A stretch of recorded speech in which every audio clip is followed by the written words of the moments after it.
अब ये इवेल्युएशन क्या होता है ज्योति बलहरा मैम? इवेल्युएशन क्या सुना है क्या कोई टर्म आपने? मतलब क्या है, सिलेबस में आपने देखा है क्या इवेल्युएशन टर्म अभी? माइक तो ऑन है ना आप सभी का? Soni Sharma ma'am, Soni ji mike on करिए अपना। Doctor Soni ma'am. जी जी सर। हाँ जी, इवेल्युएशन क्या होता है? Sir evolution. वो कहेंगे कोई मतलब होता है कोई सर एजुकेशन? हम जी हाँ हाँ बताइए। इवोल्यूशन फिर मूल्यांकन होता है। हाँ वेरी गुड, मूल्यांकन, बहुत बढ़िया। जी मूल्यांकन तो ब्लूम ने बताया, 6 डोमेन में लास्ट में बताया जी भी जी जी है ना? कॉग्निटिव डोमेन में बताया सर। वाह को, डॉक्टर सोनी शर्मा जी बहुत ही उम्दा, जबरदस्त ना। तो क्या बताया था उन्होंने? सर कहते कि पहले नॉलेज गेन करवाइए, बच्चे को नॉलेज दीजिए, कॉम्प्रीहेंशन दीजिए। टीचिंग लर्निंग के है ये ऑब्जेक्टिव्स, टीचिंग के ऑब्जेक्टिव्स। मतलब इवेल्युएशन एक टीचिंग लर्निंग का अहम हिस्सा है। इवेल्युएशन के बगैर अपनी लर्निंग क्या हुई है हम जान ही नहीं सकते। हमें अगर जानना है, मुझे अगर आपको जानना है कि आप लोग समझ पा रहे हैं नहीं समझ पा रहे, या फिर आप जो है असिस्टेंट प्रोफेसर बनने के लायक हैं भी या नहीं भी है, एज क्राइटेरिया नहीं है, एमए हो गई क्राइटेरिया नहीं है, आप इस चीज के काबिल हैं या नहीं है असिस्टेंट प्रोफेसर के लायक, तो उसका इवेल्युएशन जो है कौन करता है? एनटीए करता है, माने यूजीसी है ना, उसके टाइप में। तो कहते हैं आपकी नॉलेज वगैरह इन सब की चेकिंग जब लास्ट में कौन होगी? केसी, कॉम्प्रिहेंशन, एप्लीकेशन, एनालिसिस कर लेंगे आप, सिंथेसाइज कर ले सब कुछ। अब सर आओ इवेल्युएशन करते हैं लास्ट में, यानी क्रिएशंस के रूप में। ठीक है, यही तो था, इवेल्युएट लास्ट में रखा था उन्होंने। तो इंपॉर्टेंट है सर, इवेल्युएशन क्या है? एक तरह से टीचिंग लर्निंग का इंपॉर्टेंट पार्ट है। ध्यान रखिए रुचि मिश्रा मैम, टीचिंग लर्निंग के बाद का पार्ट नहीं है इवेल्युएशन। आप ये मत कहिएगा, टर्म सही से यूज करिए क्योंकि ये एग्जाम इंपॉर्टेंट टर्म है। टीचिंग लर्निंग का इंपॉर्टेंट पार्ट है, इसमें इंटीग्रल रहता है कि तब तक आपकी लर्निंग पूर्ण नहीं होगी जब तक इवेल्युएशन नहीं हो जाए आपका, है ना। मुझे, मेरे हिसाब से मैं तभी आपको मानूंगा कि आपने सब कुछ सीख लिया जिस दिन मैं इवेल्युएट कर लूंगा। इवेल्युएट किया और आपको सब चीज आ गई, तब मैं कहूंगा कि हाँ जी लर्निंग हो गई हमारी, है ना। उससे पहले नहीं कह सकता, उससे पहले तो मैं संशय में हूँ, बच्चे हाँ में हाँ मिलाते रहते हैं, गर्दन हिलाते रहते हैं, कोई फर्क नहीं पड़ता उससे, है ना। तो टीचिंग लर्निंग का इंटीग्रल पार्ट है इवेल्युएशन। ठीक है, तो देखते हैं अभी इसको सिस्टमेटिक पढ़ लेते हैं। वैसे तो हमें सारा पता ही है ना, कि सर एक तरह से एग्जाम लेना वो इवेल्युएशन होता है, इतनी तो बात हमें पता है। सोनी शर्मा जी ने बहुत ही अच्छा उदाहरण दिया। ठीक है, evaluation is a systematic process of gathering, analyzing and interpreting information to determine the extent to which instructional objectives are being achieved। कहते आपको इंस्ट्रक्शनल ऑब्जेक्टिव्स क्या थे आपके? सीएपी, ये 3 ऑब्जेक्टिव थे। कहते आपके क्या क्या ऑब्जेक्टिव थे? कहते नॉलेज वगैरह वगैरह इस तरीके से इवेल्यूशन करवाना था, है ना। इधर भी आपके कुछ ऑब्जेक्टिव थे अफेक्टिव में, और साइकोमोटर में ऑब्जेक्टिव थे। इन सबको आई पेन वगैरह करके याद मैंने बताया था, IMPAN, है ना। रिसीविंग रिस्पॉन्डिंग करके मैंने समझाया था आप लोगों को, VOC करके। तो ये जो है आपके क्या थे सर? ऑब्जेक्टिव्स थे। और ऑब्जेक्टिव्स आपके क्या होते हैं? हिंदी में उद्देश्य बोलते हैं। कहते हैं जो आपका उद्देश्य था टीचिंग लर्निंग का, जिसके लिए आप इंस्ट्रक्शन दे रहे थे बच्चे को, बार बार आप कुछ ना कुछ पढ़ाए जा रहे थे, कुछ ना कुछ चीजें दे रहे थे, वो अचीव हुए या नहीं हुए, है ना। वो आपने प्राप्त किए या नहीं किए बच्चे ने, या आप टीचर एज ए टीचर होने के नाते आपने वो चीज पढ़ाई या नहीं पढ़ाई। तो उसको जानने के लिए, उस इंफॉर्मेशन को गैदर करने के लिए, कलेक्ट करने के लिए, एनालाइज करने के लिए, उसको समझने के लिए कि बच्चे को समझ में आ रहा है या नहीं आ रहा। अगर आ रहा है तो कौन सा पार्ट बच्चे को समझ में आ रहा है ना, और कौन सा नहीं आ रहा है। इसका मतलब है एनालाइज और इंटरप्रेट करना। मतलब हम केवल एनालाइज इसलिए नहीं करेंगे कि आपको समझ में आ गया नहीं आ गया, है ना। इसके लिए भी करेंगे कि आपके लिए टिपिकल पार्ट कौन सा है। जैसे मैंने सारी चीजों को टेस्ट किया, पूरा हो गया, आपको हठ प्रदीपिका के सारे क्वेश्चन ठीक होते हैं, गारंटी के भी ठीक होते हैं, बट हठ रत्नावली के नहीं हो रहे सर, है ना। इसका मतलब आपको हठ प्रदीपिका गारंटी संहिता तो बिल्कुल समझ में आ गई, हठ रत्नावली नहीं आ रही, उसकी कमी है, उसको अच्छे से और टीच करना है। मतलब स्टूडेंट का ये भी पता लगता है कि क्या चीज उसे समझ में आ रही है या नहीं आ रही है ना, टीचर को एनालाइज कर पाता है इंटरप्रेट करने के लिए इंफॉर्मेशन को, है ना। ये प्रोसेस है। फिर उसके बाद में जो है आपका evaluation is a wide term. कहते हैं इवेल्युएशन का मतलब इतना मत समझ लेना एग्जाम एग्जाम तक, है ना। जनरली तो हम इतना ही समझते हैं इवेल्युएट करना सर, मार्क्स देंगे बच्चों को। मार्क्स देना भी मत समझ लेना, क्योंकि इसमें ग्रेडिंग भी होती है, ABC ऐसे भी देते थे ना, ग्रेडिंग भी होती है। ठीक है, इसमें आजकल CGPA जी जो है इस तरीके से भी आ गया, SGPA भी आ गया, ये भी आने लग गया सर। परसेंटेज भी देते होते हैं मार्क्स की जगह पर, कई बार ऐसा भी होता है। अलग अलग टर्म आ चुकी है सर। CBCS मोड भी आज का हमारा choice based credit system, CBT mode भी आज तक अलग अलग है। अभी हमें केवल थोड़ा सा बेस बनाना है इवेल्युएशन का। Evaluation is a wider term and plays a very important role in teaching learning process. यानी कि यहाँ पर ये बात ध्यान रखना बहुत जरूरी है डॉक्टर हेमा साहू मैम, कि ये जो है इवेल्युएशन टीचिंग लर्निंग के बाद की चीज नहीं है, टीचिंग लर्निंग के साथ साथ होने वाली चीज भी है।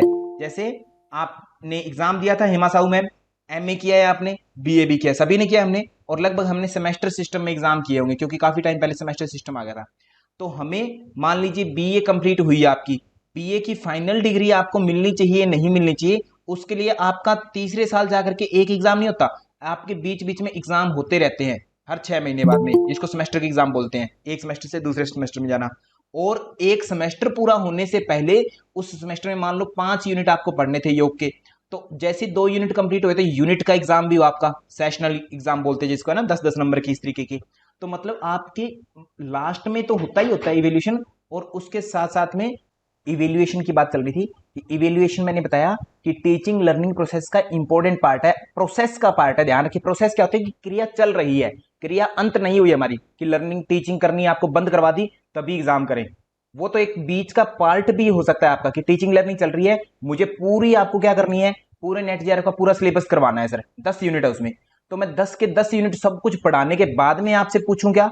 नहीं सर, आपसे जैसे जैसे मेरे टॉपिक होते जाएंगे, जैसे जैसे as a being a teacher, जैसे मैं एक टीचर हूं तो मुझे एहसास होता है कि अब इनका चेकअप करना चाहिए कि अब इनको इतने में से कितना समझ में आ गया।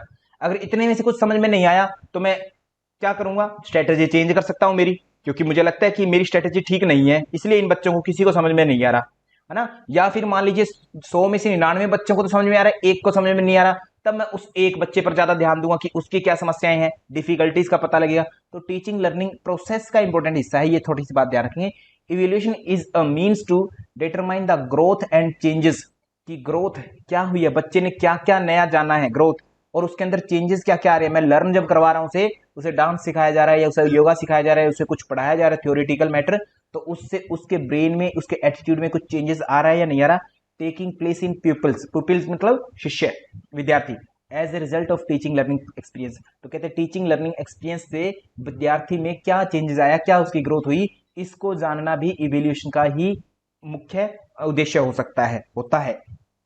फिर ऑब्जेक्टिव्स ऑफ टीचिंग, ऑब्जेक्टिव्स किसको बोलते हैं सर? उद्देश्य को। इसके क्या क्या उद्देश्य हो सकते हैं? तो अभी मैंने छोटी सी बातें आपको फॉर एग्जांपल बोला था कि 100 बच्चे हैं मेरे, है ना, 100 में से 99 बच्चे समझ रहे हैं, एक को समझ में नहीं आ रहा, इसका मतलब एक को डिफिकल्टी आ रही है, तो क्या दिक्कत है सर? उसको जानना। टू डायग्नोज मतलब निदान करना, मतलब जान पाना द वीकनेस और लर्निंग डिफिकल्टीज ऑफ लर्नर, कि एक दो बच्चों को जो समझ में नहीं आ रहा वो क्या दिक्कत है, क्यों नहीं समझ में आ रहा। हो सकता है मैं जो पढ़ा रहा हूं वो टोटली इंग्लिश मीडियम में पढ़ा रहा हूं ज्योति मैम, है ना, और विद्यार्थी जो है हिंदी मीडियम से आया है, और बाकी 99 बच्चे तो इंग्लिश मीडियम से है, वो लगातार मेरे अंडर ही पढ़ रहे थे, बट एक बच्चा हिंदी का आ गया, नहीं समझ में आएगा सर, ऑब्वियस सी बात है। तो उसको मैनेज करना पड़ेगा। ऐसा नहीं कि उसको मैं डांट दूं या उसको पीटे उस टाइम, या उसके पेरेंट्स से शिकायत कर दे, या उसका नाम कट करके बाहर भेज दे। ऐसी गलत हरकतें एक अच्छा टीचर कभी नहीं करेगा। और अच्छे टीचर का मतलब अच्छे टीचर से है ज्योति बलहारा मैम, कि हमने, है ना, गलत टीचर का इमेजिनेशन नहीं करना कि हमारे टीचर होते तो ऐसा कर देते हमारे साथ, वैसा नहीं करना। तो अच्छे टीचर का मतलब गुड टीचर के बारे में आपको कैरेक्टरिस्टिक्स जाननी है जब भी आपसे बात होगी, ठीक है। और हो सकता है किसी भी बच्चे को समझ में नहीं आ रहा तो टीचर में कुछ खामी हो सकती है, तो टीचर अपनी खामियां सुधारेगा, है ना, इसलिए इवैल्यूएशन होगा। To test the achievement of students, तो अचीव क्या किया स्टूडेंट्स, विद्यार्थियों ने क्या क्या पाया है, क्या क्या गेन किया है ना, कितना समझ पाए हैं, उसके बारे में भी सर इवैल्यूएशन होता है, बिल्कुल होता है। टू हेल्प इन प्रोग्नोसिस, ये वर्ड जरूर ध्यान रखना है, एग्जाम में एज इट इज आ गया था, तो मैंने एज इट इज आपके सामने लिखा है, जिसका मतलब होता है प्रोबेबल आउटकम, कि आपके संभावित परिणाम है क्या क्या हो सकते हैं। जैसे आपको योग सिखाया सर, है ना, हठ प्रदीपिका, तो अब मैं क्या करूंगा, सबका टेस्ट लिया, तो अब कुछ विद्यार्थीगण हैं उन्होंने हठ प्रदीपिका के सारे क्वेश्चन कर दिए, कुछ विद्यार्थी है उनके कुछ ठीक होते हैं कुछ गलत होते हैं, तो मेरे पास रिकॉर्ड आ गया, एक लिस्ट बन करके आ गई। हालांकि हमारा लाइव क्लास में तो ऐसा लिस्ट नहीं बनती, बट जब आप क्विज करते हैं एप्लीकेशन पर तब लिस्ट बन जाती है। तो मैं अनुमान लगा सकता हूं एक बीइंग ए टीचर कि आपका जो फाइनल जो रिजल्ट होगा उसमें आपका क्या क्या जो है हिसाब रह सकता है, इस अभी मतलब इतने परसेंट पर आपके नंबर आ सकते हैं। तो प्रोबेबल आउटकम्स क्या क्या होंगे, या क्या क्या आप सीख रहे हैं उसके बारे में पता लगाना, है ना, उसमें सहायता मिलती है। To familiarise the teacher with the nature of people learning development and progress, तो विद्यार्थी जो है वो किस तरीके से चीज़ों को सीख रहा है, किस तरीके से नहीं सीख रहा। जो ज़्यादा सीख रहा है ऑब्वियस सी बात है उसके साथ टीचर का जो एक अलग रिलेशन बन जाता होता है ना। उन विद्यार्थियों के बारे में वो जान पाएगा कि कौन सा टीचर होशियार है, कौन सा बच्चा होशियार है, कौन सा बच्चा नालायक है, कौन सा एवरेज है। तो बच्चों के साथ में भी एक रिलेशन बन जाता होता है, एक फैमिलियराइजपन हो जाता है ना, सीखने के जो स्तर है उससे परिचित हो जाता है टीचर, ठीक है, जान जाता है विद्यार्थियों के नेचर के बारे में कि कौन सा विद्यार्थी किस तरीके से सीखता है, किस तरीके से नहीं सीखता है। ओके, ऑब्जेक्टिव्स आगे बात करें। एफिशिएंसी ऑफ टीचर, कि आपने कैसा पढ़ाया है, टीचर कैसा पढ़ा रहा है, इसके लिए भी इवेल्यूशन होता है। जैसे मान लीजिए, वैसे तो इवेल्यूशन जो है ना बेस्ट तरीके से, जैसे आप लोगों को मैंने पढ़ाया, तो इवेल्यूशन अब तीसरा व्यक्ति आके करे तो गलत बात है ना, अच्छी बात नहीं होती। तो कहते हैं अगर टीचर पढ़ा रहा है तो कोशिश करनी चाहिए कि टीचर ही उनका इवेल्यूशन करे। कि अगर गुरु द्रोण उनको पढ़ा रहे हैं तो कोशिश करनी चाहिए कि गुरु द्रोण ही उनका जो है एग्जाम ले, तो बेटर होगा, क्योंकि उनको पता है कि मैंने किस किस एंगल से, किस किस अप्रोच से इनको पढ़ाया है और क्या क्या मुझे इनसे अब इवेल्युएट करवाना है, मतलब कि क्या क्या मुझे इनसे जानना है। बेस्ट यही होता है। बट फिर भी क्योंकि बहुत बड़े लेवल पर आज के टाइम पर स्टूडेंट हो चुके हैं, तब हमारी एक्सटर्नल जो एजेंसी होती है जैसे एनटीए है ना, या नीट में या जेई में, ये एनटीए वगैरह जो है ये एग्जाम लेती होती है ना, ठीक है। तो टीचर ने क्या क्या पढ़ाया उसके बारे में भी, जैसे स्कूल में है आपके सब्जेक्ट थे बहुत सारे 6-7 थे, हिंदी भी पढ़ी आपने, मैथ भी पढ़ा होगा, इंग्लिश भी पढ़ी होगी, फिजिक्स वगैरह सब पढ़ा होगा। तो अभी अभी रेनू मैम अभी क्लियर है पहले से आवाज? सोनी शर्मा मैम, ज्योति जी बलहरा सर, जी, ठीक रुचि है मैम, अब। Thank you. ठीक है, अभी आए तो प्लीज बताइएगा ना। तो एफिशिएंसी ऑफ टीचर्स की मतलब आपको डिफरेंट डिफरेंट सब्जेक्ट पढ़ाए टीचर ने, बिल्कुल पढ़ाए। अब फिजिक्स में आपके आ जाते हैं 100 में से 80 नंबर, साइंस में आपके आते हैं 50 नंबर, मैथ में आपके आते हैं फिर 80 नंबर, है ना, या किसी अलग लैंग्वेज को हिंदी आती है उसमें 30 नंबर आ गए। तो इसका मतलब ये जो टीचर पढ़ा रहे हैं ये ठीक नहीं पढ़ा रहे, बच्चे तो पढ़ने में सही है, 80-80 नंबर लेके आ रहे, इतना हो सकता है इंटरेस्ट भी उनका हो सब्जेक्ट में, ऐसा भी हो सकता है। बट कहीं ना कहीं इसका मतलब टीचर फिर इंटरेस्ट क्रिएट करने में असमर्थ है। टीचर का कार्य है बच्चों में इंटरेस्ट पैदा करना टीचिंग के प्रति, है ना, स्टडी सब्जेक्ट के प्रति। अगर इंटरेस्ट पैदा नहीं हुआ तो फिर बच्चे वैसे भी नहीं पढ़ पाए। तो मतलब इन टीचर की एफिशिएंसी कम है पढ़ाने की, तो एफिशिएंसी का भी जांच हो जाती है। फिर टीचर को जो है प्रिंसिपल बताते हैं भी हाँ भी तुमने अच्छा नहीं पढ़ाया, अच्छा पढ़ाओ, या पेरेंट्स डांटते हैं आकर के कि हमारे बच्चे के रिजल्ट आपके सब्जेक्ट में कम कैसे आए। तो एफिशिएंसी जांचने के लिए भी, टीचर की दक्षता को नापने के लिए भी इवेल्युएशन होता है। किसका होता है? टीचर का नहीं होगा, बच्चे का होगा। इवेल्युएशन बच्चों का होगा, मतलब टेस्ट बच्चों का होगा, मार्किंग उनकी होगी, बट इससे कहीं ना कहीं टीचर का आंकलन भी हो जाता है कि वो कैसा है पढ़ाने में, समर्थ है या नहीं है। To measure fitness of students for promotion and admission to higher courses, आपको मेडिकल में, है ना, जो बीएमएस है या फिर कुछ और टेक्निकल साइड में आपको या आईआईटी में एडमिशन लेना है, तो उसके लिए क्या होता है सर? आपका एक टेस्ट होता है पहले, है ना, इंजीनियरिंग में जाना है जेईई का टेस्ट है सर। तो एडमिशन हायर कोर्सेज में आपको एडमिशन लेना है तो उसके लिए आपके लिए इवेल्यूशन रख देते होते हैं। या फिर आपको 9th क्लास से 10th क्लास में जाना है तो सर 9th क्लास के लास्ट में आपका एक एग्जाम लिया, उसमें पास हो गए तो 10th में आ गए, 10th में जब लास्ट में एग्जाम लिया तो उसमें पास हो गए तो 11th में आ गए, नहीं तो फिर से 10th करो। तो अगली क्लासेस में जाने के लिए विद्यार्थी का, उसके लिए भी आपका क्या होता है? इवेल्युएशन होता है। एक एक पॉइंट इंपॉर्टेंट है। मैं हालांकि ये सारी बातें आपको पता है सारी के साथ, क्योंकि ये हमारे सबके साथ हुआ है सर कहीं ना कहीं, बट हमारे एग्जाम पॉइंट ऑफ व्यू से हमारे लिए क्या बातें इंपॉर्टेंट निकल सकती है यहाँ पर, उनको हम पढ़ रहे हैं बस लाइन टू लाइन। एक्सपीरियंस सभी का है क्योंकि हम सभी ने स्टडी की है, सभी ने इसी प्रोसेस से गुजरे हैं सभी के सभी। To help in selection, selection का मतलब आपको पुलिस में भर्ती होना है तो क्या सर सीधा जाके कह दिया कि मेरी 6 फुट हाइट है मुझे कर लो पुलिस में भर्ती, या मैंने बीए करके? नहीं सर, आपका एग्जाम होगा, है ना, आपका एसएससी का एग्जाम होगा, आपका नेट का एग्जाम हो रहा है सर, किसी भी जॉब वगैरह में सिलेक्शन करने के लिए, है ना, किसी पोस्ट वगैरह पर सिलेक्ट होने के लिए, तो भी सर आपको जो है क्या होता है? इवेल्युएट होना करना पड़ता है, क्योंकि आपके पास बहुत सारा एम्प्लॉइज आ सकता है, बहुत सारे फॉर्म, तो उनको छांटने के लिए, छंटनी करने के लिए आप जो है एग्जाम रख सकते हैं जिसमें इवेल्युएशन करते हैं उनके स्तर पर जी कि आपको इस तरीके का व्यक्ति चाहिए, आपको जो है काउंटिंग करने वाला व्यक्ति चाहिए जो अच्छे से कैलकुलेशन कर सके। तो उसमें मैथमेटिक्स में जो बढ़िया है वो चाहिए। कैसे जांचोगे सर? मैथमेटिक्स के क्वेश्चन दे दीजिए बच्चों को बैंकिंग में बहुत ज्यादा, है ना, जो बच्चा अच्छे से सॉल्व करेगा गिवन टाइम में तो उसको रख लीजिए, बात खत्म। तो to help in selection, to acquaint the parents with the progress of their wards, है ना, कि बच्चों को क्या क्या समझ में आ रहा है, बच्चे कितना पढ़ रहे हैं। हमारे स्कूल में आपने एडमिशन करवाया या इस फलां फलां टीचर के पास में वो बच्चा पढ़ रहा है, तो सर बच्चा कितनी मेहनत कर रहा है, कितना आगे पढ़ पा रहा है, कितना उसके स्कोर ठीक हो रहा है, इसके लिए भी आप क्या करते हैं सर? एवेल्यूशन करते हैं, और उनके माता पिता को उनका पता लगता है कि हमारा बच्चा क्या स्कोर कर रहा है ना, रिपोर्ट कार्ड घर पर जाता है तो माता पिता को पता चल जाता होता है, ठीक है, कि हमारा बच्चा इस तरीके से इतनी प्रगति कर रहा है। तो इसके लिए ये भी ऑब्जेक्टिव है, उद्देश्य है। फंक्शन क्या है अब इवेल्यूशन के? इवेल्यूशन में मतलब क्या क्या चीजें होती है, मूल्यांकन में क्या क्या चीजें होंगी, एक तो फीडबैक होगा। फीडबैक का मतलब कि मैंने आपको पढ़ाया है ना, अब मुझे कैसे पता चलेगा कि आपने क्या पढ़ा क्या नहीं पढ़ा, किस चीज को ध्यान दिया था या किस चीज को ध्यान नहीं दिया था। तो इसका फीडबैक मुझे पता करना है। तो कैसे पता लगेगा कि सर आपसे क्वेश्चन पूछ लिया, बताओ भाई टीचिंग एप्टीट्यूड में डोमेन्स जो हैं वो किसने दिए थे, सर ब्लूम की टेक्सोनोमी थी, सिंपल पहली बात याद। तो इसका मतलब आपको याद है feedback to assess strength and weakness, कि विद्यार्थी को क्या चीज आती है क्या चीज नहीं आती है, इसके लिए फीडबैक होता है।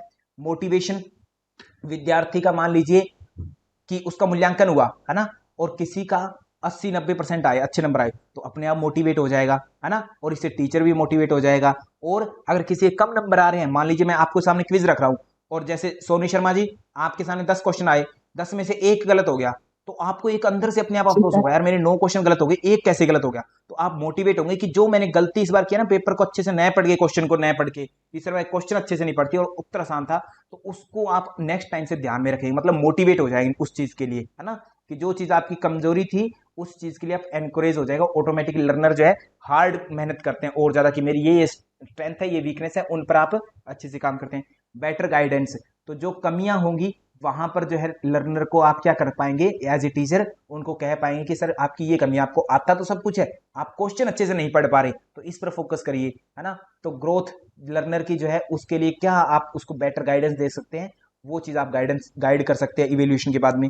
रेमेडिएशन, रेमेडी होता है औषधियां, दवाई आदि। औषधि वगैरह क्यों दी जाती है, कि हमारी समस्या है, मतलब रोग है सर हमें है ना, दिमाग का या फिर शरीर का रोग है, उसके लिए रेमेडी चाहिए। ऐसी सर लर्निंग, टीचिंग लर्निंग में आपको रेमेडी चाहिए कि आपको समझ क्यों नहीं आ रही, या फिर आपको समझ में आ रही है, कुछ चीजें तो आ रही है आपको बट कुछ चीजें नहीं आती, ये क्या सिस्टम है। तो उनको लोकेट करने के लिए, उनको डायग्नोज करने के लिए जो है हमें कुछ ना कुछ रेमेडियल एक्शन चाहिए। रेमेडियल मतलब औषधीय एक्शन, औषधि मतलब दवाई तो नहीं देंगे आपको, मतलब कि अगर आपको ये चीज इस तरीके से समझ में नहीं आ रही लेक्चर से, तो मैं आपको करके दिखा देता हूं। मैंने पश्चिमोत्तानासन आपको प्रैक्टिकली करके नहीं दिखाया, बोल करके बताया, नहीं समझ में आ रहा तो कोई बात नहीं है, आपको फोटो के माध्यम से सिखा देते हैं। सर फोटो के माध्यम से नहीं आ रहा तो आपको वीडियो के माध्यम से सिखा देते हैं। सर वीडियो भी नहीं आ रही तो चलो फिर मेरे साथ करो पश्चिमोत्तानासन, सभी करेंगे। तो सर सभी जब किया, जब समझ में आ गया, तो जहां पर जो चीज दिक्कत करती है उसका जो है सोल्यूशन भी दिया जा सकता है। इसका फंक्शन है, इवेल्यूएशन के ये कार्य है।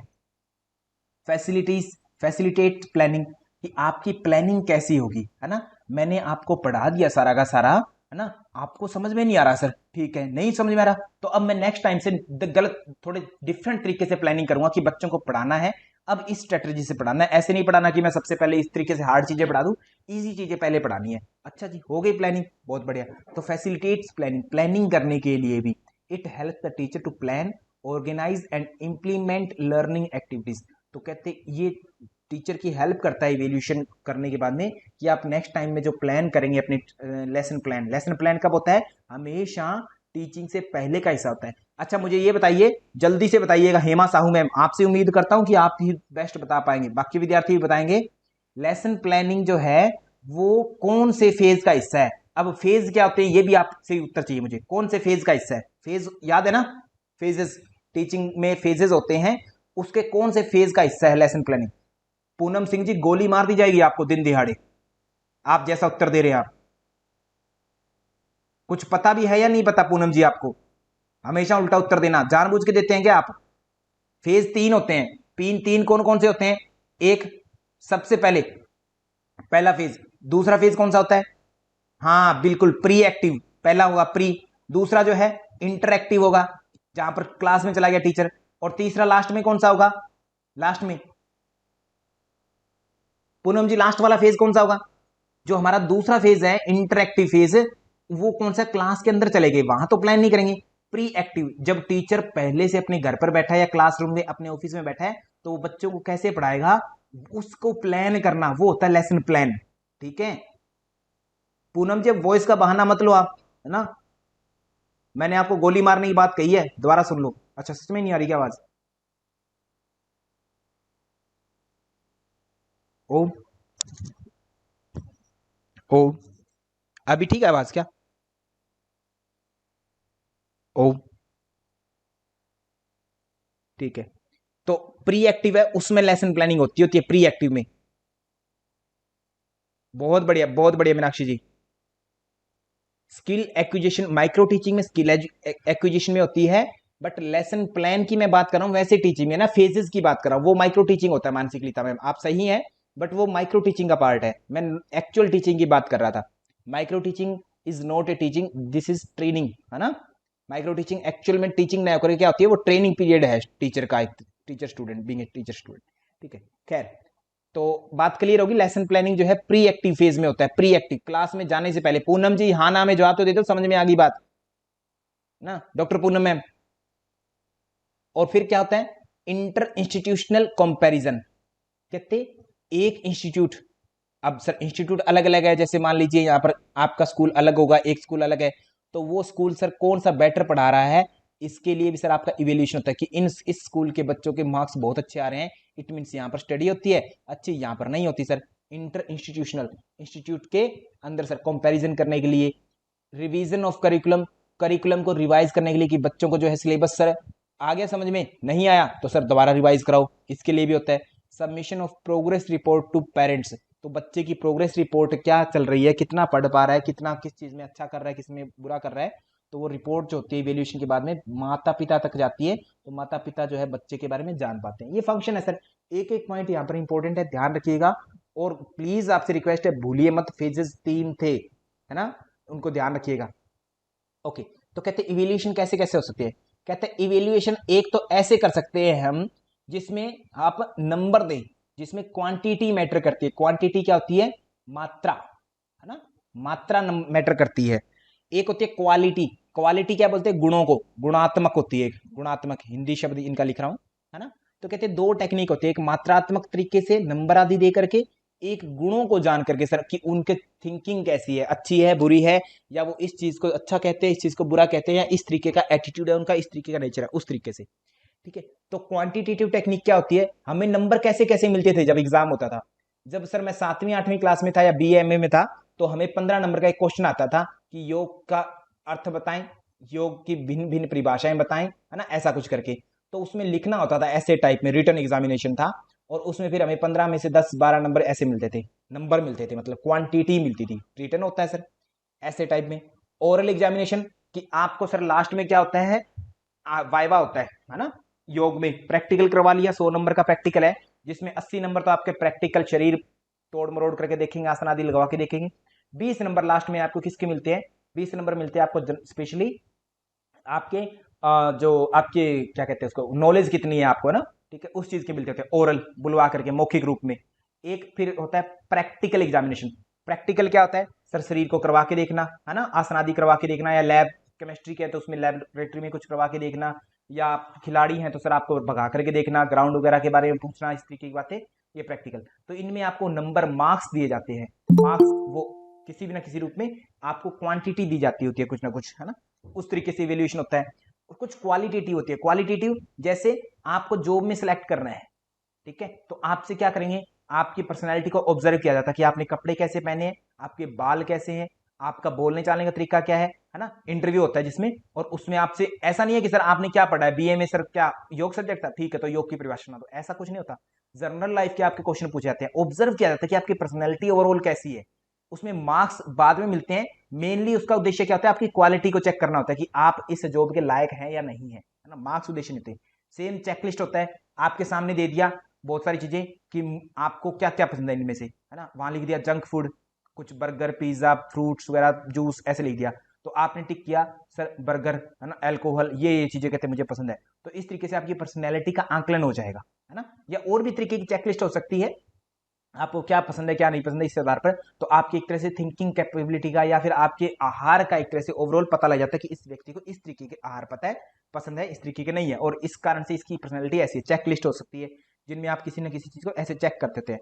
रेटिंग स्केल होता है, रेट करना, उसमें क्या होता है, जैसे आप व्हाट्सएप पर कॉल करते हैं या फिर आपने व्हाट्सएप पर वीडियो कॉल करते हैं, तो लास्ट में आता है कि आप बताइए व्हाट्सएप कॉल कैसी लगी, है ना, 4-5 स्टार हैं, उनमें से नंबर दीजिए कि कितने आपको जो है पसंद आई। या गूगल ऐप से कोई प्ले स्टोर से कोई ऐप आदि इंस्टॉल करते हैं, तो उसमें भी आपसे नंबरिंग मानी जाती है। तो उसमें आपसे पूछा जाता है कि बताओ कोई चीज़ कैसी लगी आपको ना, अच्छी लगी या बुरी लगी, ठीक है। तो ये चीज़ होती है।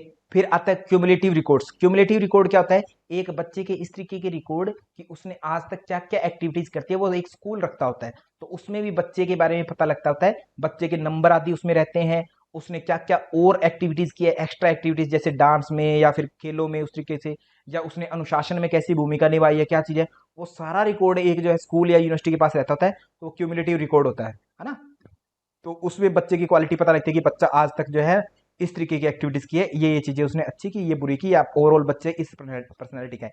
ये क्वालिटेटिव टेक्निक्स होती है इवेल्युएशन की ये सारी, और ये क्वांटिटेटिव होता है। क्वांटिटेटिव इसलिए क्योंकि इसमें मार्किंग होती है, मार्क्स स्पेशल होते हैं इसमें इन तीनों में, और इनमें मार्क्स ना होकर के आपके ओवरऑल ऑब्जर्व किया जाता है आपकी पर्सनैलिटी को, अच्छा या बुरा इस आधार में आपको देखा जाता है ना। तो ये इंपॉर्टेंट है, ध्यान रखेंगे। रिटन एग्जामिनेशन जैसे ऐसे टाइप में होता है आपके सामने, ओरल एग्जामिनेशन आपसे बोल करके पूछ लिया जाता है, और प्रैक्टिकल में आपको प्रैक्टिकली करवाया जाता है और उसके आधार पर आपको नंबर मिलते हैं। फिर क्वालिटेटिव आती है, क्वालिटेटिव गुणात्मक तकनीक होती है जिसमें आपको ऑब्जर्व किया जाता है आपकी पर्सनैलिटी को ओवरऑल। ये 3 एचआर डिपार्टमेंट के कोई जॉब में जो हेड बैठे होते हैं, आईएएस आईपीएस का एग्जाम दिए, तो वहां पर आपकी नॉलेज नहीं देखी जाती कि आपने कितनी चीजों को रटा हुआ है, आपकी ओवरऑल पर्सनैलिटी देखी जाती है कि आप अगर किसी सिचुएशन में फंस गए तो आप क्या करेंगे, ऐसे में क्या करेंगे, उस तरीके में क्या करेंगे, है ना। ये चीजें होती है सर। तो ऑब्जर्वेशन एंड इंटरव्यू।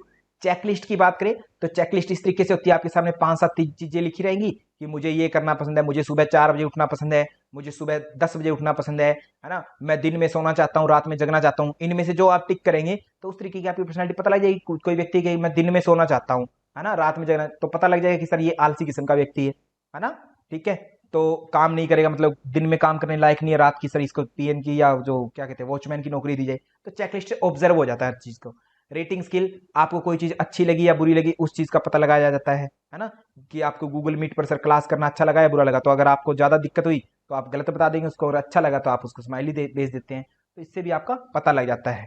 ठीक है, अच्छे बुरे का। क्यूमुलेटिव रिकॉर्ड, ये आपका एक तरह से स्कूल के पास रहता होता है, जिसमें आपकी सारी हिस्ट्री रहती होती है, जिसमें आपके सारे A to Z चीजें आ जाती है, जिसमें आपका हर चीज का जो आपका लक्ष्य है जीवन का, या जो आपने नॉलेज है आपकी, आपकी हेल्थ कैसी रहती होती है, नॉर्मली आप स्कूल में नहीं आते, एब्सेंट रहते हैं, प्रेजेंट रहते हैं, सारी चीजें होती है, तो वो स्कूल के पास होती है। ये भी आपका एक तरह से रिकॉर्ड होता है।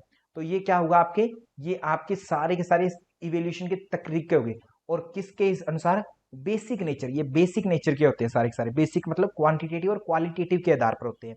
और भी होते हैं सर इवेल्यूएशन के टाइप्स बहुत सारे हैं। एक तो बेसिक नेचर के हिसाब से हुए क्वालिटेटिव क्वांटिटेटिव। आगे आ रहे हैं phase of instruction. Phase of instruction, instruction जब दिए जा रहे हैं आपको, क्लास में पढ़ाया जा रहा है आपको ओरिजिनल में, है ना, बीए में आप पढ़ रहे हैं, एमए में पढ़ रहे हैं, 7वीं 8वीं क्लास जिसमें भी पढ़ रहे हैं, तो वहां पर इंस्ट्रक्शन दिए जाते हैं। टीचिंग क्या है, इंस्ट्रक्शन होते हैं टीचिंग में। ठीक है, उन इंस्ट्रक्शंस को आपने कितना ग्रहण किया कितना नहीं किया उसके आधार पर भी कहते हैं इवेल्यूशन होता है। मोस्ट इंपॉर्टेंट है सारे के सारे, मैं एक भी चीज को इंपॉर्टेंट नहीं कहूंगा यहां पर।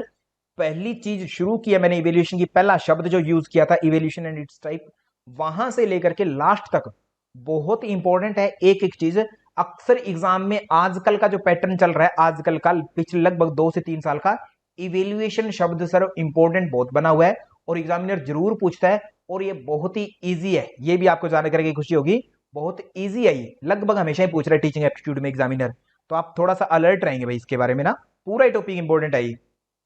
ठीक है, ओके। तो फेज ऑफ इंस्ट्रक्शंस, इसके वैसे तो सारा teaching important, teaching aptitude important है, बट ये थोड़ा सा मस्ट है, क्योंकि लास्ट के 2-3 साल जो है ना, उनमें जो क्वेश्चन बन रहे हैं इवेल्युएशन उठाता ही एग्जामिनर, यहां से पूछता ही पूछता है। ओके, एक क्वेश्चन 5 में से एक, 2 हो जाते कभी कभी, एक तो रहता ही रहता है। तो फेजेस ऑफ इंस्ट्रक्शन के हिसाब से 4 है, एक प्लेसमेंट, एक फॉर्मेटिव, एक डायग्नोस्टिक, और एक सबमेटिव। ठीक है, हिंदी आपकी बुक में हो सकता है अलग अलग हो, है ना, जैसे स्थानन, प्लेसमेंट का मतलब स्थानन लिखा है, फॉर्मेटिव का मतलब यहाँ पर निर्माणात्मक लिखा है, आपकी बुक में हो सकता है रचनात्मक भी लिखा हो सकता है।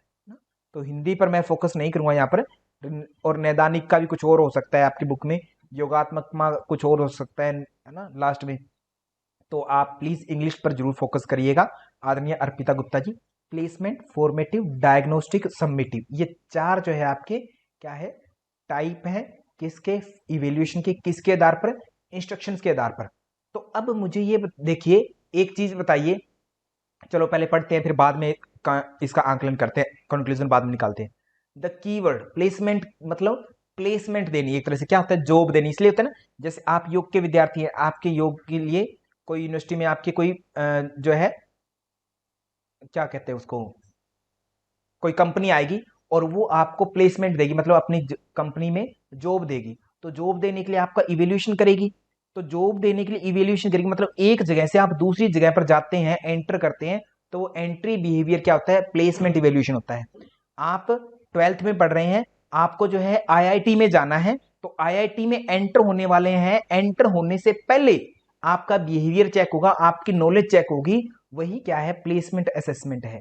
आप किसी विश्वविद्यालय में पढ़ने वाले हैं, शुरू करने वाले हैं, उससे पहले एंट्रेंस हुआ आपका, और वो एंट्रेंस इसलिए था कि आप इस कोर्स को करने के काबिल भी है नहीं है, पता लगे आपको नॉलेज तो आता तो अनार भी नहीं है, और कोर्स सारा का सारा हिंदी में है, तो सर इसका मतलब आपका टेस्ट उस तरीके से होगा कि ग्रामर वगैरह देख ली जाए, पूछ ली जाएगी, अगर वो नहीं आती तो आपको एक्सक्लूड कर दिया जाए कि आपसे आपका एडमिशन नहीं होगा, है ना, एंट्री बिहेवियर। तो अब इसको थोड़ा सा देखते हैं प्लेसमेंट को। The keyword which is used for placement assessment is entry behaviour, कि आप जो प्रवेश करते हैं उस समय आपका व्यवहार, माननीय यहाँ पर व्यवहार से है कि आपका एटीट्यूड, आपकी नॉलेज कैसी है या कैसी नहीं है, आपको स्किल्स बेसिक्स है भी है नहीं है।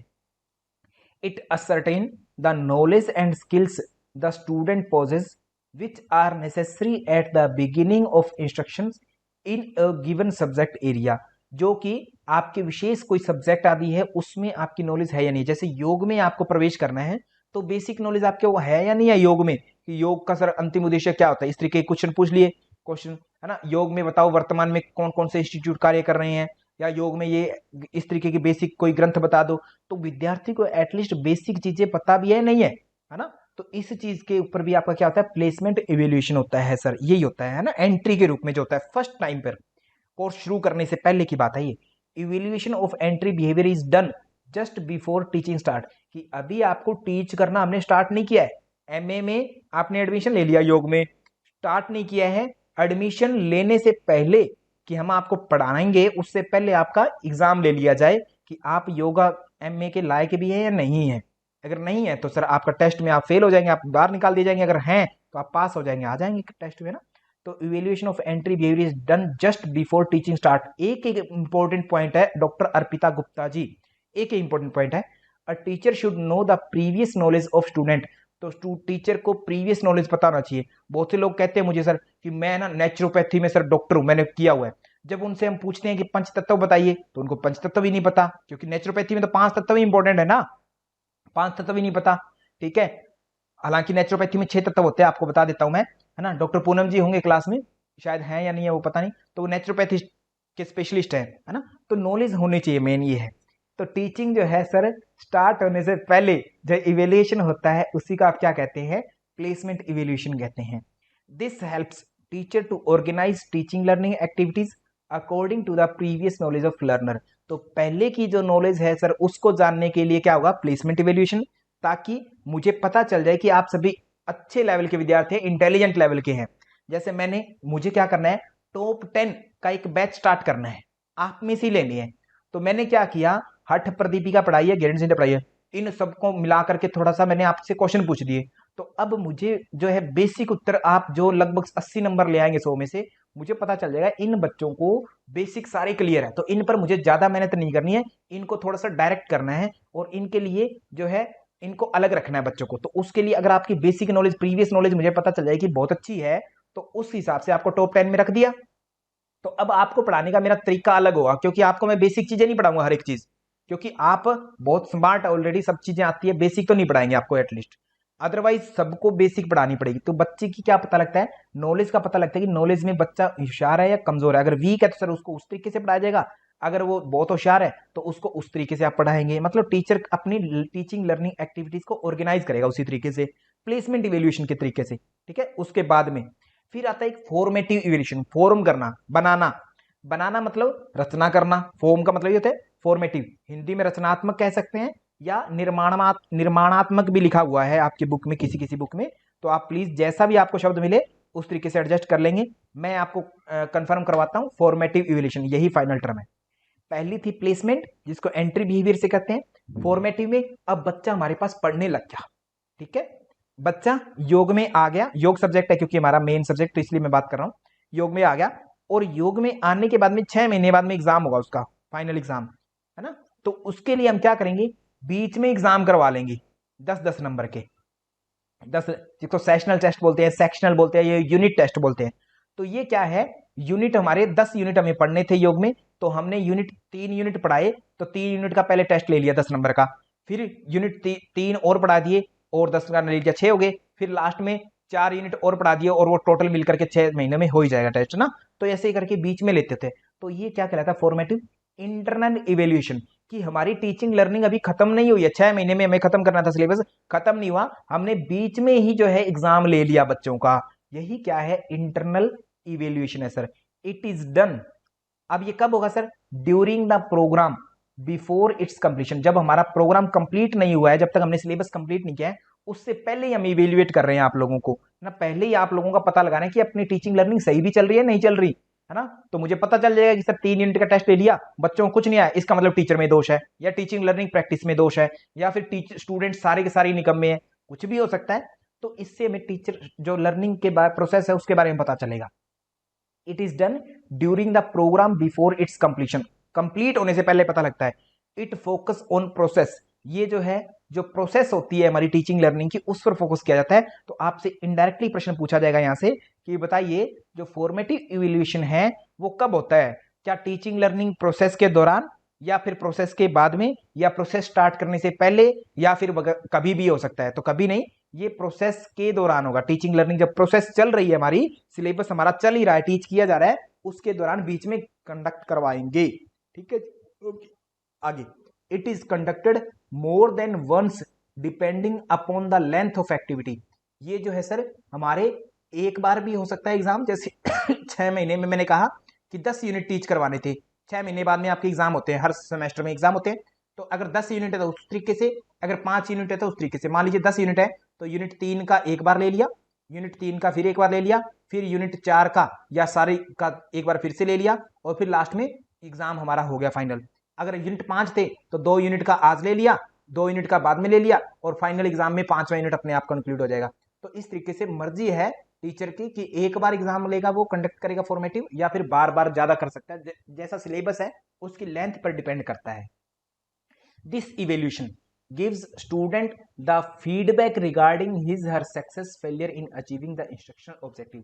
ये जो इवेल्यूशन है स्टूडेंट का फीडबैक होता है एक तरह से, कि स्टूडेंट जो है कैसे लर्न कर रहा है या नहीं कर रहा, आपने जो पढ़ाया उसमें से बच्चे ने क्या अचीव किया या क्या अचीव नहीं किया, कितना वो सक्सेस हो रहा है ना, कितना वो फेलियर हो रहा है, मतलब कि समझ में नहीं आ रही। और एक बात मैं यहाँ पर बता देता हूँ प्यारे बच्चों, कि आपको मैं जो पढ़ा रहा हूँ टीचिंग एप्टीट्यूड में यूनिट पेपर 1 में, आपको पहले दिन या लाइव क्लास में हो सकता है कॉम्प्लिकेट लगे। अगर यहाँ कॉम्प्लिकेट लग रहा है तो गारंटी से ही कह सकता हूँ, यकीन मानिएगा, कहीं भी पढ़ लीजिए आप, चाहे अपने आप पढ़िए कहीं भी पढ़िए, हर जगह कठिन लगने वाला है, कहीं इजी नहीं लगेगा, क्योंकि आप पढ़ ही पहली बार रहे हैं, है ना, इसीलिए। बट आप लोग अपनी पूरी जो है शिद्दत से पढ़िए, इसको पूरा अच्छा टाइम दीजिए, और मैं यकीन से कह सकता हूं कि आपके कम से कम, देखो कम से कम की बात कर रहा हूं, मैक्सिमम तो आप 50 के 50 क्वेश्चन कर जाएंगे, इस तरीके से पढ़ा दूंगा आपको मैं, है ना। कम से कम 30 से 35 क्वेश्चन कहीं नहीं गए। अगर पेपर 1 में आप 30 से 35 क्वेश्चन सिक्योर कर लेते हैं ना, तो आराम से आप जेआरएफ टॉपर तक बन सकते हैं। जेआरएफ नॉर्मल तो बात छोड़ दीजिए, जेआरएफ टॉपर भी बन सकते हैं, क्योंकि पेपर 2 में आपके 80 से 85 क्वेश्चन कम से कम मान के जाते हैं, और ये कम से कम वाले स्कोर हैं। अधिकता तो मैं क्या कहता हूं 50 और इधर 100 इतने ले सकते हैं। तो 120 क्वेश्चन जिस दिन आपने अचीव कर लिए, समझ लीजिए कि आपका बेड़ा पार है, जेआरएफ टॉपर हैं आप सभी। और पेपर 1 के बिना आप जेआरएफ कभी नहीं कर सकते, भूल करके भी नहीं होगा ना, पेपर 1 की सहायता के बिना। तो इसलिए शिद्दत से करिएगा जो भी पढ़ने जा रहे हैं आप, है ना, ईमानदारी रखिएगा अपने आप के प्रति, की मेहनत खूब करनी है, दुगनी तिगुनी मेहनत करनी है, क्योंकि कभी जीवन में पढ़ा नहीं teaching aptitude, learning aptitude, research आदि, तो इसके लिए ज्यादा मेहनत करनी है, और ज्यादा कर लेंगे आराम से आ जाएगा। कोई किसी और ने नहीं बनाया, हम जैसा ने नहीं बनाया ये सिलेबस, है ना। खैर, फॉर्मेटिव हो गया हमारा।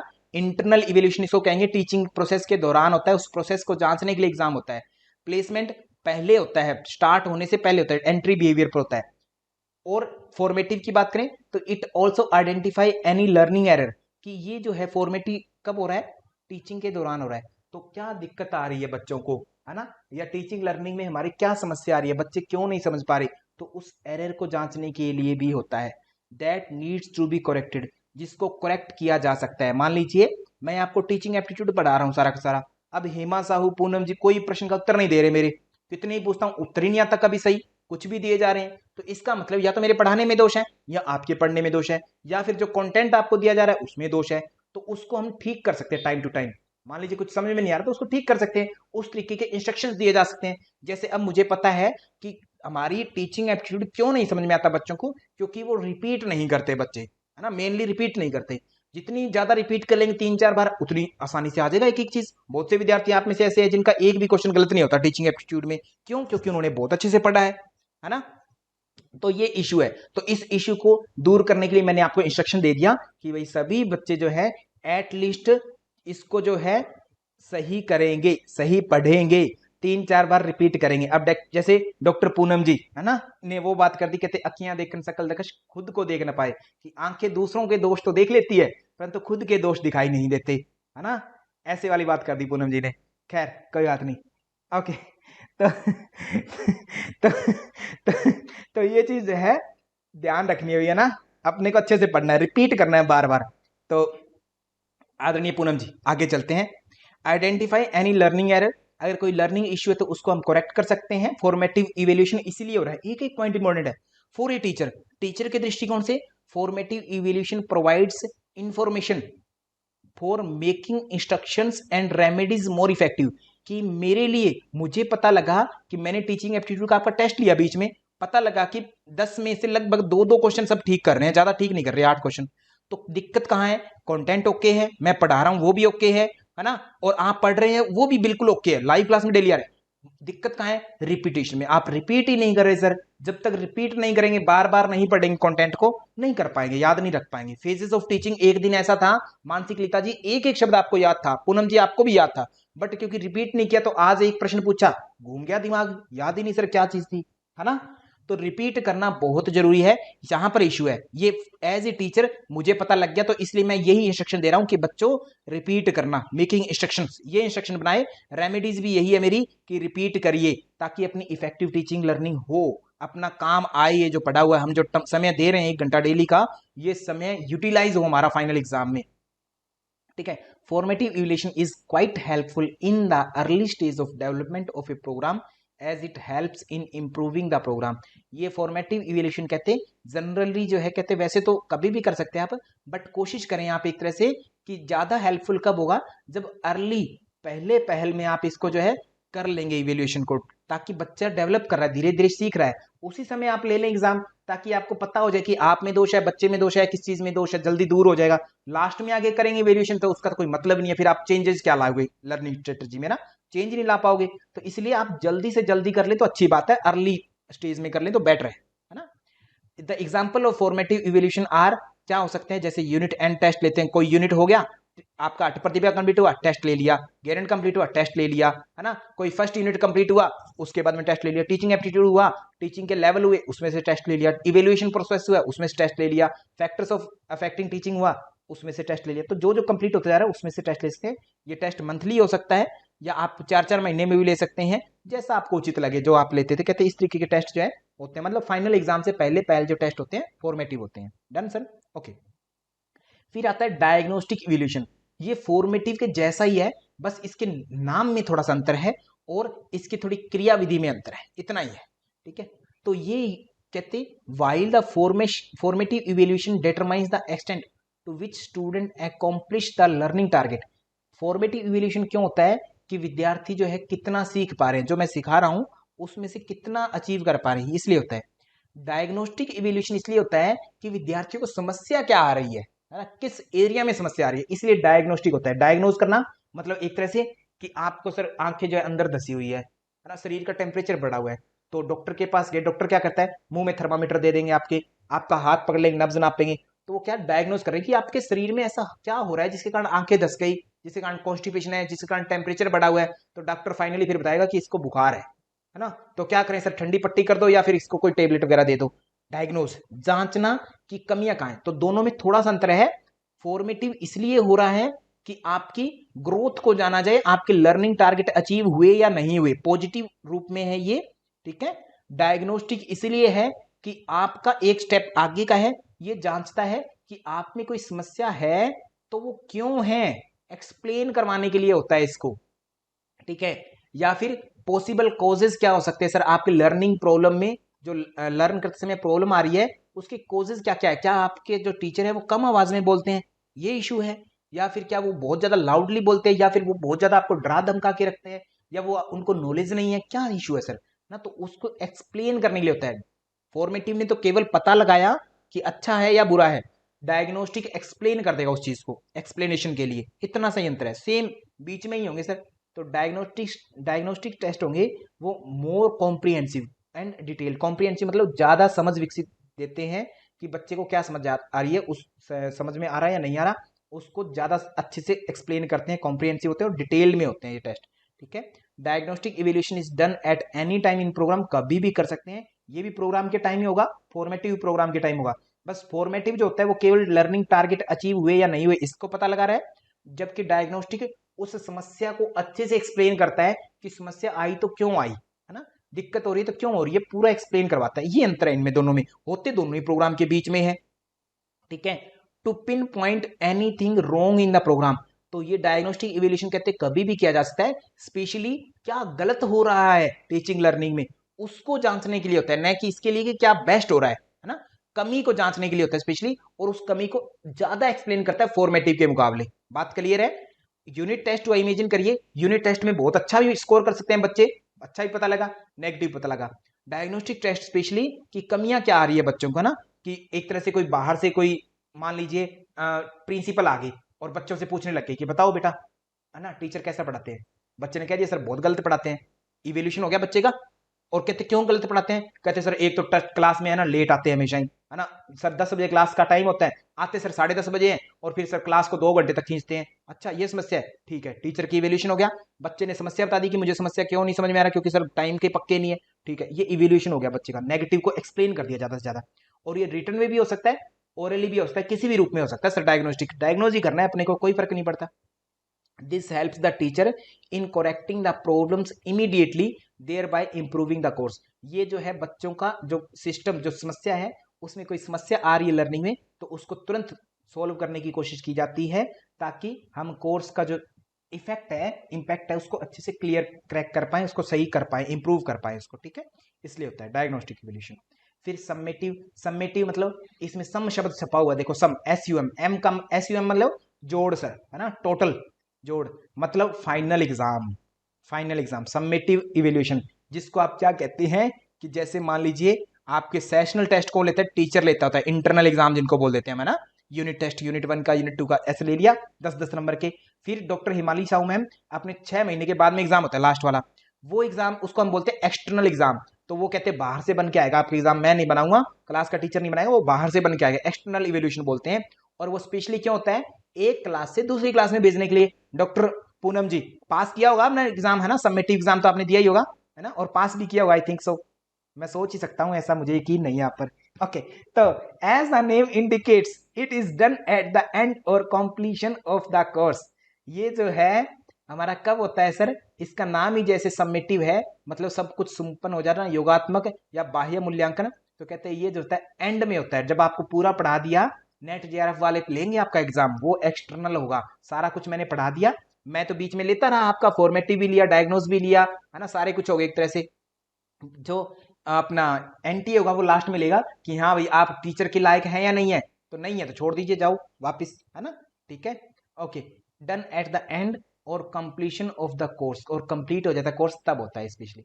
It determines the extent to which the objectives of instructions have been achieved and is used to assigning course grades. कहते हैं ये स्पेशली इसलिए होता है एग्जाम कि आपका पता लगे कि आपने जो इंस्ट्रक्शंस दिए थे, जो आपने टीचिंग की थी, उसको अचीव कर लिया गया, जो टारगेट थे आपके टीचिंग के कि मेरा बच्चा जब मैं ये पढ़ा दूंगा तो वो इस काबिल हो जाएगा, ये कार्य करने के समझ में आ जाएंगे, उसको ये चीजें पता होंगी। तो क्या वो चीजें पता लग गई बच्चे को, पता लगी हैं या नहीं, अगर लग गई हैं तो कितने मार्क्स की, कितना पता लगा है उसको, असाइनिंग कोर्स ग्रेड भी, ए बहुत अच्छा पता लग गया, बी ठीक ठीक, या सी बिल्कुल भी पता नहीं लगा ना, कोर्स ग्रेड वगैरह को या नंबर वगैरह देने के लिए होता है specially. Submissive evaluation generally include oral report, हो सकता है ये ओरली हो सकता है आपसे प्रोजेक्ट बना के देखा जाए, हो सकता है आपके टर्म पेपर हो एग्जाम जैसे, या टीचर मेड अचीवमेंट टेस्ट भी हो सकता है, टीचर खुद अपना एग्जाम बना सकता है, तब भी उस तरीके से भी हो सकता है। And it shows how good और how satisfactory the student is in accomplishing the objective instruction, और ये दिखाता है कि स्टूडेंट ने कितना अच्छे से एग्जाम को कवर अप किया है, कितना किया है या नहीं किया ऑब्जेक्टिव्स को अचीव। ठीक है, ये चीज बताता है। Am I clear sir? याद हो गई ये चीजें? बिल्कुल इजी थी, I think so. Done sir, summative. इसके बाद में आगे बहुत सारी चीजें हैं, उनको हम बाद में करेंगे। अभी के लिए 4 है प्रिय बच्चों, याद कर लीजिएगा, बहुत इजी है और बहुत इंपॉर्टेंट टॉपिक है। डॉक्टर अर्पिता गुप्ता जी, है ना, याद कर लीजिएगा। सभी विद्यार्थियों से निवेदन है, आदरणीय रुचि मिश्रा जी, रेणु डबराल जी। ओके, अभी के लिए मैं कुछ क्वेश्चन ले लेता हूं बेसिक्स।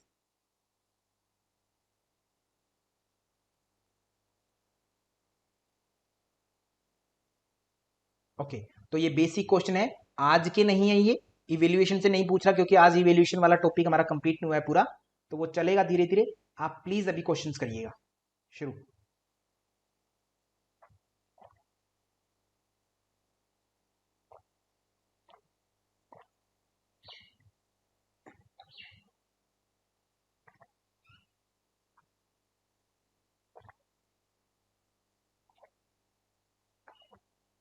डॉक्टर रिंकी सैनी जी, रेणु डबराल जी, बहुत ही अच्छा उत्तर दिया आपने सभी विद्यार्थियों ने। आदरणीय सोनी जी, ज्योति जी, रुचि मिश्रा जी, डॉक्टर मानसी कलिता मैम, हमेशा की तरह लाजवाब उत्तर। ओके, तो अब देखो यहां पर, क्या ये चीज मैंने आपको पढ़ाई? नहीं पढ़ाई सर, डायरेक्ट तो नहीं पढ़ाई। आपने पढ़ाई क्यों नहीं? क्योंकि ये हम पढ़ा ही नहीं सकते, कहीं लिखा ही नहीं हुआ ये चीज।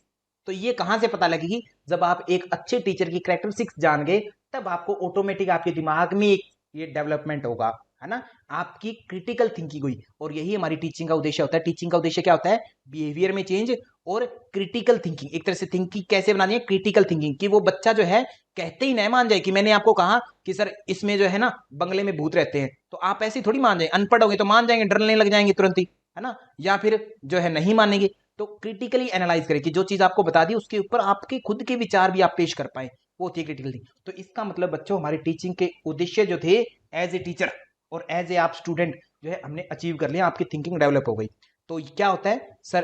प्रिंसिपल ऑफिस में जाना, है ना, या दौड़ना, इस तरीके के सर ये अच्छे काम नहीं है। बेहोश हो गया कक्षा में, सबसे पहले क्या करेंगे? माता पिता को बुला के इंतजार करना ना सर, ऐसे में तो दिक्कत हो सकती, उसको फर्स्ट एड देंगे, है ना, आपके पास में है और कोई नजदीक में डॉक्टर तो वो देंगे, ये बेस्ट ऑप्शन है सर। ठीक है, घर भेजने की व्यवस्था भी बाद में होगी। सबसे पहले सी ऑप्शन अपना राइट होगा। आई थिंक ये मैं बिल्कुल क्लियर हूं, आपको कोई दिक्कत नहीं है, सभी को क्लियर है, सी अपना ऑप्शन होगा राइट। ठीक है जी, बहुत बढ़िया। नेक्स्ट प्रश्न सर, ये स्टूडेंट की और टीचर्स की कैरेक्टरिस्टिक्स है, और ये फैक्टर ऑफ अफेक्टिंग टीचिंग, उसमें भी आप इन क्वेश्चंस को मान सकते हैं। बेस्ट दे रहे हैं आप, बहुत अच्छा कर रहे हैं, शाबाश। हाँ जी, और ध्यान रखना है अर्पिता गुप्ता जी, आपसे रिक्वेस्ट, आप बहुत सारी क्लासेस मिस कर रहे हैं और दिक्कत होगी। रिचा आर्या जी, बहुत दिक्कत होगी लास्ट में, आप प्लीज कंटिन्यू रहिए, प्लीज कंटिन्यू रहिए, अदरवाइज फिर टीचिंग एप्टीट्यूड एग्जाम में आएगा, सब कुछ ऊपर से जाएगा, ये सोचोगे कि अगली बार देंगे, इस बार तो चलो ऐसे दे रहे हैं, अगली बार देंगे। बच्चा ये धारणा बना देता है, हमेशा की कोशिश है ये, क्योंकि मुझे एक्सपीरियंस है इस चीज का, डिफरेंट डिफरेंट विद्यार्थी आते हैं, ऐसा ही होता है हर बार, है ना। तो प्लीज आप एक ही बार में अपना 100% दे दीजिए, बार बार का ये आना जाना छोड़ दीजिए ना। ठीक है, बार बार का रिपीटिशन। मानसिक लिता जी, आपसे भी निवेदन है, आपको भी बहुत टाइम हो गया। ठीक है, if a student tells you about any family problem, what will you do? तो आपको फैमिली प्रॉब्लम बता रहा है अपनी, तो क्या करेंगे, है ना, क्या करेंगे? मानसिक लिता जी दीजिए उत्तर इसका, दीजिए। Advise him not to discuss family problem at school. Sir ये तो नहीं, ये अच्छी बात तो नहीं लगी थोड़ी सी ना, कि फैमिली प्रॉब्लम हो सकता है, ये हो सकता है, बट इसके अलावा क्या कर सकते हैं? Ask him to discuss only study related, मुझसे जो है क्लास काम की बातें करो, स्टडी की बातें करो, और कोई बात की तो खबरदार, इस तरीके से नहीं कह सकते सर, है ना, अच्छी बात नहीं है। बी भी थोड़ा अच्छे टीचर की बात नहीं है। सेंड हिम टू काउंसलर, हो सकता है उसको काउंसलर जो साइकोलॉजिस्ट है उसके पास भेज सकता है, मे भी अच्छा ऑप्शन हो सकता है। Listen to his problem and give him moral support, तो मोरल सपोर्ट की, हाँ बच्चा कोई बात नहीं है ना, हो जाएगा, देख लेंगे, इस तरीके की यही बातें करनी चाहिए। ऑब्वियस सी बात है, बेस्ट ऑप्शन सर हमें डी लग रहा है, डी ही होगा। बाकी सारे ऑप्शन में भी हो सकते हैं, टीचर कर सकता है, अच्छा टीचर भी करेगा, काउंसलर के पास भेजने की कोशिश करेगा, बट इन चारों में से सर हमारी थिंकिंग ये कहती है डी, क्रिटिकल थिंकिंग हम करने लग गए हैं, चीजों को समझने लग गए हैं। मानसी कलिता मैम, बहुत ही उम्दा उत्तर, जबरदस्त उत्तर देते हैं मानसी जी, आपका कोई जवाब नहीं है। हेमा साहू जी बहुत ही बढ़िया, अर्पिता गुप्ता जी बहुत बढ़िया, रेणु जी बहुत ही बढ़िया। ठीक है, तो डी उत्तर। तो अपने विचार व्यक्त करो, सभी के सभी ऑप्शन बताया करो, उत्तर, है ना, दीजिए इसका उत्तर दीजिए, और मुझे बताइए ये क्या चीज है, ये प्रश्न किस चीज का है, कौन से टॉपिक का है, ये भी बताइए साथ में। रेणु डबराल मैम बताइए, डॉक्टर मानसी मैम बताइए, अर्पिता जी कहां से प्रश्न पूछा जा रहा है ये?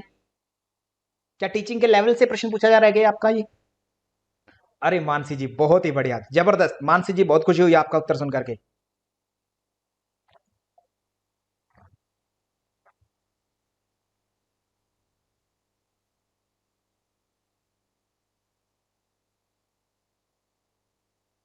ओके, तो मैक्सिम्स ऑफ टीचिंग से teacher should teach in the following, किस तरह, कॉम्प्लेक्स से सिंपल, पहले वो जटिल चीजें पढ़ाई फिर सिंपल ना सर, ये एक तो मतलब ही नहीं उत्तर होने का, तो एक नहीं होगा तो सर मेरा ए कैंसिल, एक हो ही नहीं सकता। Unknown to known, unknown to known ये तो सर ये भी नहीं होता, ऐसा नहीं होता है, ऐसा थोड़ी होता है कि पहले जो चीज नहीं जानते वो पढ़ा दें फिर जो जानते हो वो पढ़ाए, ना ना ना, दो नहीं हो सकता उत्तर, कभी नहीं होगा दो, सर बी कैंसिल। बचा क्या सर बाकी? कंक्रीट टू एब्स्ट्रैक्ट या अनसीन टू सीन, तो सर ये चार भी उत्तर नहीं होना चाहिए मेरा, अनसीन टू सीन नहीं होता, सीन टू अनसीन लेके जाओ, जो चीजें आपने देख रखी है उनके आधार पर आप नए देखी हुई चीजों के बारे में बताओ ना बच्चे को। ठीक है, तो अब वूल टू पार्ट, ये वूल टू पार्ट किससे संबंधित है, कोई थ्योरी है क्या साइकोलॉजी में? कंक्रीट टू एब्स्ट्रैक्ट तीन होगा ही होगा, है ना, मतलब मेरा ऑप्शन नंबर तो सी है, ये तो पता लग गया हमें मानसी मैम, है ना, क्लियर है? अब बताओ ना मुझे जल्दी से उत्तर दीजिए, ये वूल टू पार्ट ये किसकी थ्योरी है, कौन सी थ्योरी है, कहां पर पढ़ा है हमने वूल टू पार्ट? क्या कहीं हमने पढ़ा है वूल टू पार्ट? पांचवा, ऑप्शन नंबर सी होगा हमारा। अरे वाह, गेस्टाल्ट साइकोलॉजी, है ना, गेस्टाल्ट साइकोलॉजी, बहुत ही बढ़िया, है ना, गेस्टाल्ट साइकोलॉजी। और गेस्टाल्ट साइकोलॉजी क्या कहते हैं कि आप लर्न कैसे करते हैं, कैसे लर्न करते हैं, कैसे लर्न करते हैं, कौन सी लर्निंग होती है, ट्रायल एंड एरर थ्योरी होती है वगैरह वगैरह, कोई थ्योरी होती है ना लर्निंग की? Sir learning by doing. नहीं नहीं नहीं नहीं मैम, किसने बोला ये बात, किसने बोली learning by doing? Sir Ruchi ma'am, मैंने। नहीं गलत बात मैम, लर्निंग बाय डूइंग नहीं है, थोड़ा इसका प्रॉपर आंसर नहीं है, कुछ और है, लर्निंग इनसाइटफुल लर्निंग, ये शब्द था, याद आया? जी सर, जी सर। हालांकि वो सही है आपका, बिल्कुल लर्निंग बाय डूइंग ठीक है, बट इनसाइटफुल लर्निंग इसके लिए अच्छा प्रॉपर वर्ड था ना, क्योंकि लर्निंग बाय सर डूइंग। इसको इन शॉर्ट ऐसा, सर इसको इन शॉर्ट ऐसा भी तो बोल सकते हैं, होल टू सम। हाँ, वूल टू सम वही तो है ना, पार्ट का मतलब क्या है, वूल मतलब सारे ऑर्गन से आप सम की ओर जा रहे हैं, पार्ट का मतलब पर्टिकुलर कुछ की तरफ जा रहे हैं ना, सम ही मतलब हो गया। ठीक है, रुचि मैम बहुत ही बढ़िया, बहुत अच्छा उत्तर दिया आपने, जी लर्निंग बाय सर। डूइंग भी इसी का मतलब है, बट लर्निंग बाय डूइंग कहेंगे तो वो बहुत सारी अलग चीजों से भी जुड़ जाएगा, इनसाइटफुल लर्निंग केवल गेस्टाल्ट का ही है, ठीक है, ओके, लर्निंग बाय डूइंग भी गलत नहीं है, बट उसका मतलब कुछ और भी निकल जाएगा फिर, है ना, okay next sir. Okay, last प्रश्न है आज का, why should a student not be punished severally, क्यों नहीं दंड देना चाहिए? और ये पी वाई क्यू है, एक भी क्वेश्चन इनमें से मैंने नहीं बनाया है, सारे पी वाई क्यू हैं, बहुत अच्छे लेवल के क्वेश्चन है ये, ऐसे ही क्वेश्चन एग्जाम में मिलेंगे, बस धैर्य रखना, प्रैक्टिस करना आप लोग अच्छे से, और शांत रहना एग्जाम तक, है ना।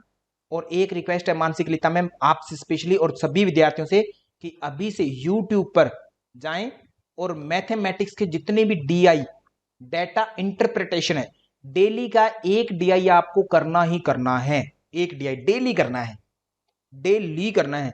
और एक एक डीआई को ये समझ लो कि एक आज किया, एक कल किया, एक परसों किया, हफ्ते में 7 डीआई हो गए, संडे वाले दिन सातों डीआई को पकड़ना और 2 घंटे या 1 घंटा जितना भी टाइम हो सारों को करना सवाल दोबारा, उनको बचा के रखना, फिर उनको 1 महीने के बाद में फिर करना, एक ही एक क्वेश्चन को 4-5 बार कर लेना, कोई चक्कर नहीं, और इसको करना ही करना है, क्यों? क्योंकि ये 100% आना ही आना है, और ये बहुत से विद्यार्थी तुक्के लगाए जाते हैं, बहुत मेहनत करते हैं, तुक्के लगाते हैं, मैं करवाऊंगा नो डाउट, है ना, सिलेबस करवाऊंगा, बट मैं एक बार समझाऊंगा आपको, प्रैक्टिस तो नहीं करवा पाऊंगा ना, प्रैक्टिस आपको ही करनी है, और वो आज से करें तो बेटर रहेगा, क्योंकि मैथ आपको ऑलरेडी आता है बचपन से ना। ठीक है, तो प्लीज हेमा साहू मैम आपको करना है, डेली करनी है प्रैक्टिस, सभी को करनी है, आज से यूट्यूब सर्च करिए, डीआई फाइंड करिए, मिल जाएंगे इजी इजी, करने का तरीका ही पता लग गया, 30 मिनट्स डेली मैथ को देंगे ही देंगे, केवल 30 मिनट, एक एक दिन या 1 घंटा नहीं देना है, ओनली 30 मिनट, 30 मिनट से 1 सेकंड भी ज्यादा नहीं देना है, ना ही 1 सेकंड कम, डेली इतना देना है कम से कम, डीआई को, ओनली डीआई, डीआई बोले तो डेटा इंटरप्रेशन, जो टेबल में क्वेश्चन आते हैं उनको बोलते हैं। ठीक है, why should a student not punished bye severally, teacher के साथ क्वारल कर सकता है, लड़ाई कर सकता है, मे भी हो सकता है, बट अच्छा उत्तर नहीं है। He may leave the school and join another, हो सकता है, बिल्कुल हो सकता है, बट ये अच्छा उत्तर नहीं है इस प्रश्न का। हिज पेरेंट्स में क्वारल विद टीचर, नहीं सर ये अच्छा उत्तर नहीं है, क्योंकि टीचर सर पेरेंट्स के साथ में तो अच्छा रिलेशन बना के ही रखेगा, टीचर की क्वालिटी अगर गुड टीचर है तो क्या है, द स्टूडेंट में develop a negative attitude toward his studies, teacher and school. होता था हमारे स्कूलों में, गाँव में, अपने माता पिता से पूछना, बहुत से हमारे माता पिता ऐसे होंगे जिन्होंने जो है स्कूल इसलिए छोड़ दिया क्योंकि उनके टीचर ने उनको मार दिया था, ना। मेरे दादाजी कहते थे, मेरे कहते एक थप्पड़ मार दिया एक टीचर ने, उसके बाद में मैं कभी स्कूल ही नहीं गया, है ना। ठीक है, आपके भी दादा या दादी या माता पिता ऐसे होंगे जरूर, है ना, क्योंकि हमारे ऊपर वाली पीढ़ी ऐसे ही थे। तो ऐसा होता था, नेगेटिव एटीट्यूड पैदा होता था कि हमें तो पढ़ना ही नहीं है, कुछ और कर लेंगे पर ये नहीं करेंगे किसी भी कीमत पर। तो ये डी संभावना ज्यादा है, तो ये परफेक्ट उत्तर है इस प्रश्न का। उत्तर चारों हो सकते हैं, फिर मैं बता रहा हूं, बट हमें परफेक्ट छांटना होता है ऐसे क्वेश्चन में। इनका कोई हाथ पैर नहीं होता इन प्रश्नों का, केवल आपकी थिंकिंग कैसी है उस बिहार पर आप उत्तर देते हैं इन प्रश्नों का। ठीक है, तो आपने बहुत ही अच्छा उत्तर दिया। Thank you to all. आप कक्षा में आए और प्लीज मेहनत करते रहिए। पेपर 1 में आपको ज्यादा मेहनत की जरूरत है क्योंकि आप पहली बार पढ़ रहे हैं, है ना। ठीक है, so thank you to all. धन्यवाद आप सभी का। किसी का कोई प्रश्न है तो माइक आप सभी का ऑन है, प्लीज पूछ सकते हैं। सर एक बार फ्रेजेस को बता दीजिए सर। इसको बताओ। फ्रेजेस को सर। सॉरी मैं समझा नहीं। सर आपने अभी फर्स्ट टाइम वो फ्रेजेस बताया था ना कि टीचिंग के। अच्छा अच्छा। सर एक बार मैम ज्योति बता बलहारा दीजिए। मैम, पेजेस मैंने करवाए भी है क्या आपको टीचिंग के अभी तक? ज्योति बलहारा जी, क्या बात हुई ज्योति बलहारा जी। सोनी शर्मा जी, फिजिक्स करवाए हैं मैंने आपको अभी तक? जी क्या? सर करवाएं। हाँ, पहला फेज कौन सा है? सर प्री एक्टिव है, इंटरेक्टिव और पोस्ट पोस्ट एक्टिव। बताइए मैम रुचि मैम, क्यों नहीं पता आपको ये? डॉक्टर रुचि सर मैम। मैंने रिपीट नहीं किया सर, मैंने गलत शायद बात है, रिपीट नहीं गलत किया। बात है मैम, आपको करना है और इनको जाके फिर से पढ़िए अच्छे से बुक में, उसके बाद बुक में पढ़िए और कोशिश करिए मेरे से पढ़िए। मेरे से पढ़ने के बाद में एक जो जगह गूगल भी थोड़ा सा कर लीजिए, थोड़े शब्दावली और बढ़ जाएगी, एग्जाम और अच्छा हो जाएगा अपना ना।